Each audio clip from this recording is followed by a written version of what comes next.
Samsung's new premium foldable flagship. This is the most expensive Samsung phone you can get right now. So what does the Z Fold 4 bring compared to last year, and is the innovation worth the price tag? I'm Will for GSM Marina, and let's find out in our full review. Music. Last year Samsung seemed to hit the nail on the head with its foldable phones, and they were pretty successful, so understandably the new Z Fold 4 sticks to the tried and true formula. You've got the foldable inner screen protected within a clamshell form factor and an outer screen that you can use while the device is folded. What is new this time around are some refinements of the and some new cameras. Design-wise, the Fold 4 is similar to before, but a little bit smaller and lighter. You still get the IPX8 protection against water here, which is really nice. There's a soft matte finish and glossy frame, and the back panels are made of sturdier Gorilla Glass Victus, plus the Armor aluminum hinge has seen a bit of a redesign and is slimmed down a bit. It still functions the same way, though it's quite supportive and can hold the phone open to almost any angle. While folded, you can use this default Forza mold cover screen and you get a similar experience to a standard smartphone. It's still 6 out movements on the screen and is very adaptive. It can dial down to a variety of different refresh rates depending on the activity. The lowest we saw it go down to was 24 Hz, but the UI frame rate will readily go down to 1 FPS for static content. The Z Fold 4's display is sharp and contrasty, and the large size gives you a much different experience than your subscribe our channel.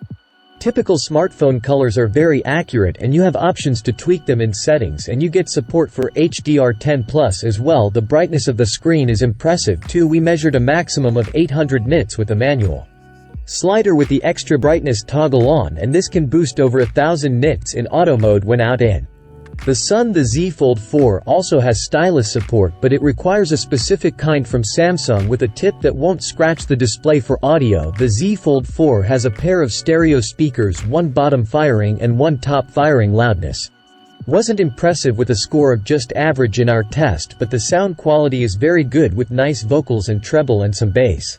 For biometrics, the Z Fold 4 has a side-mounted fingerprint reader built into the power button. It's fast and reliable, and even though storage is not expandable here, you can get the Z Fold 4 with plenty of it. There are options for 256 or 512 gigs or even a whole terabyte. The interface of the Z Fold 4 is One UI 4.1.1 based on Android 12.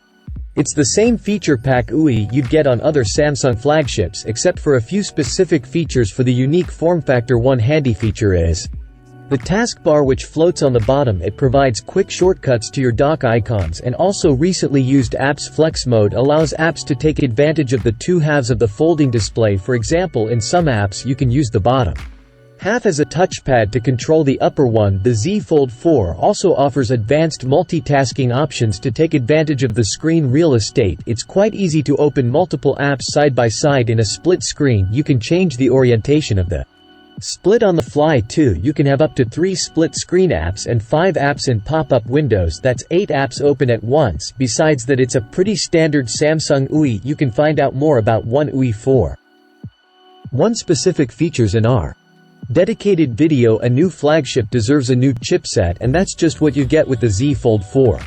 We were able to charge megapixel main cam and a 10 megapixel 3x telephoto zoom, which are similar to what you'd get on the Galaxy S22. The 12 megapixel ultra wide, though, is the same as on the Z Fold 3. If you're one of those people looking for the latest and greatest foldable phone, it is worth recommending.